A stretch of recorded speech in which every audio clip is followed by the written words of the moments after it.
নমস্কার বন্ধুরা, আমার ছোট্ট চ্যানেলে আপনাদের সবাইকে স্বাগত জানাই। আমার আজকের রেসিপি কাঁঠাল। কাঁঠাল আমরা অনেকভাবেই রান্না করে খেয়ে থাকি বন্ধুরা। এরকমভাবে যদি কাঁঠালের রেসিপি করা হয় বন্ধুরা, আর কিন্তু মাছ মাংস কিছুই লাগবে না। তো ভিডিওটা পুরোটা দেখার অনুরোধ রইল। খুব সহজভাবেই রান্নাটা করে দেখাবো, আশা করছি ভালো লাগবে। নতুন বন্ধু হয়ে থাকলে চ্যানেলটিকে সাবস্ক্রাইব করে পাশে থাকবেন। প্রথমেই আমি এখানে বড় সাইজের একটা কাঁঠাল নিয়েছি, কাঁঠালটা কেটে নেব। অনেকেই আছেন কাঁঠাল কাটতে ভয় পান, তো আমি খুব সহজভাবে কাঁঠাল কাটাটা দেখিয়ে দেব। প্রথমে হাতের মধ্যে কিন্তু সর্ষের তেল লাগিয়ে নিতে হবে, আর এরকম একটা বলের মধ্যে এক বল জল নিয়ে নেবেন। তো বন্ধুরা, আমি আজকে একদম নিচে পেপারটা বিছিয়ে একদম বসে গেছি নিচে বটি নিয়ে কাঁঠাল কাটার জন্য। কাঁঠালের মধ্যে থেকে অনেক কষ বের হয়, তাই আমি একটু নিচে বসে পেপার বিছিয়ে এরকম পেপার বিছিয়ে নেবেন। এতে করে কিন্তু আঠাটা ঘরের মধ্যে পড়বে না।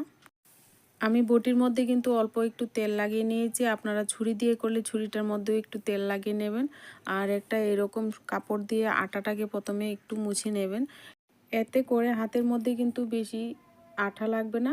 আর বলের মধ্যে এরকম জল নিয়ে নেবেন। আর কাঁঠালটা কেটে আমি কাঁঠালের সাইজগুলি এরকম একটু বড় বড় সাইজ করছি। বড় বড় সাইজ করলে কিন্তু কাঁঠালটা দেখতে একটু সুন্দর লাগে। আপনারা চাইলে ছোটো বড় করতে পারবেন। এইরকম কেটে সাথে সাথেই জলে ফেলে দেবেন। এইভাবে করে সবটা কাঁঠাল কেটে নেব। যতটুকু আমার প্রয়োজন ততটুকুই নিব, আর বাকিটা কিন্তু নেব না। আমি কিন্তু অর্ধেকটা কাঁঠাল রান্না করব। কাঁঠালটা কেটে নিয়েছি, পরিষ্কার জল দিয়ে ভালো করে ধুয়ে নেব। এবার চুলায় একটা কড়াই বসিয়ে দিয়েছি, কড়াইয়ের মধ্যে দিয়ে দিচ্ছি জল। এবার প্রথমে কাঁঠালটাকে সেদ্ধ করে নেব।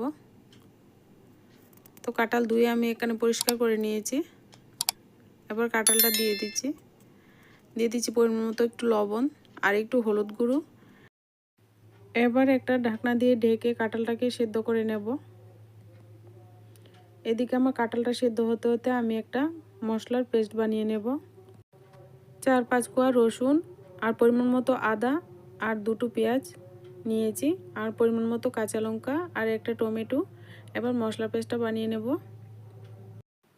কাঁঠালের সঙ্গে মিলিয়ে আমি এখানে 2টো বড় সাইজের আলু এভাবে কেটে নিয়েছি। আর এদিকে আমার কাঁঠালটাও সেদ্ধ হয়ে গেছে।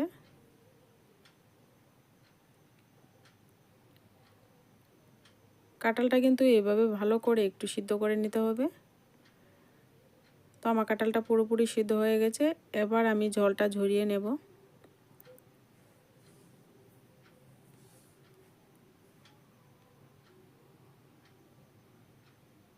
এবার কাঁঠালটাকে একটু ছড়িয়ে দিয়ে ঠান্ডা করে নেব।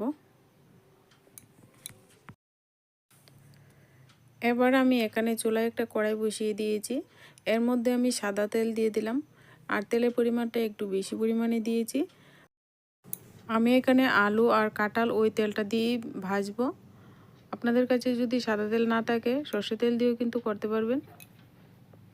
প্রথমে আমি আলুটা ভেজে নেব যতক্ষণ না পর্যন্ত একটা সুন্দর গোল্ডেন কালার আসছে। একটু লবণ আর একটু হলুদ গুঁড়ো দিয়ে ভেজে নেব।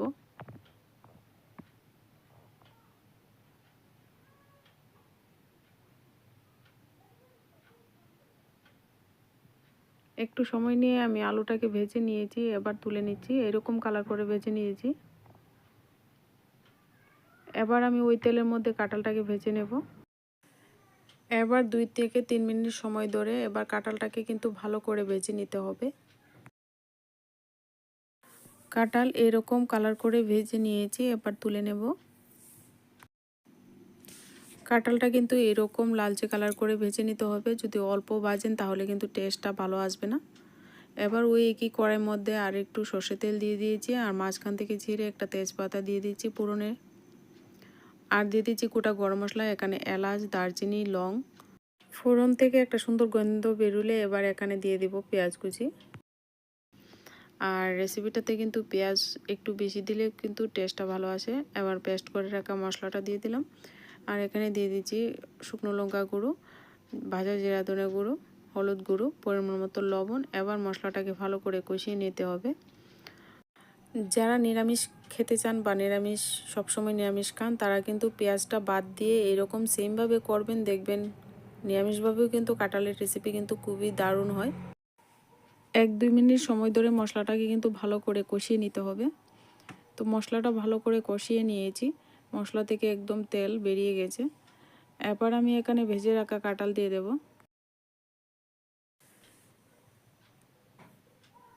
কাঁঠাল আর আলু দিয়ে এভাবে আবারও কিছুক্ষণ নাড়াচাড়া করে মশলার সঙ্গে ভালো করে একটু ভেজে নিতে হবে।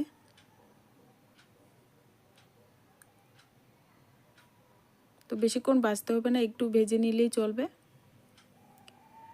এবার এখানে পরিমাণ মতো আমি জল অ্যাড করে দেব। ভাজা হয়ে গেছে।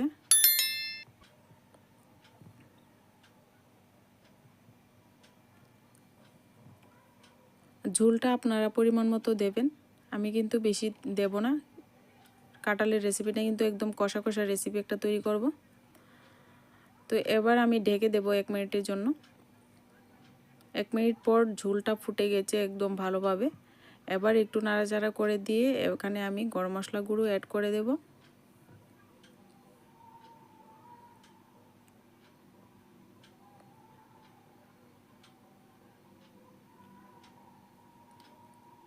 এবার আরেকটু নাড়াচাড়া করে চুলার আঁচটাকে বন্ধ করে দিতে হবে। তো বন্ধুরা, রেসিপিটা দেখতেই পাচ্ছেন কতটা সুন্দর হয়েছে। রুটি, পরোটা, ভাত সব কিছু দিয়ে খেতে পারবেন। রুটি দিয়েও কিন্তু খুব ভালো লাগে খেতে কাঁঠালের রেসিপি। তো এইভাবে আপনারা বাড়িতে অবশ্যই একবার ট্রাই করে দেখবেন, এরকমভাবে কাঁঠালের রেসিপিটা যদি ভালো লাগে অবশ্যই একটা লাইক করে দেবেন, চ্যানেলটিকে সাবস্ক্রাইব করে পাশে থাকবেন। আজকের ভিডিওটা এ পর্যন্তই, দেখা হচ্ছে নেক্সট ভিডিও।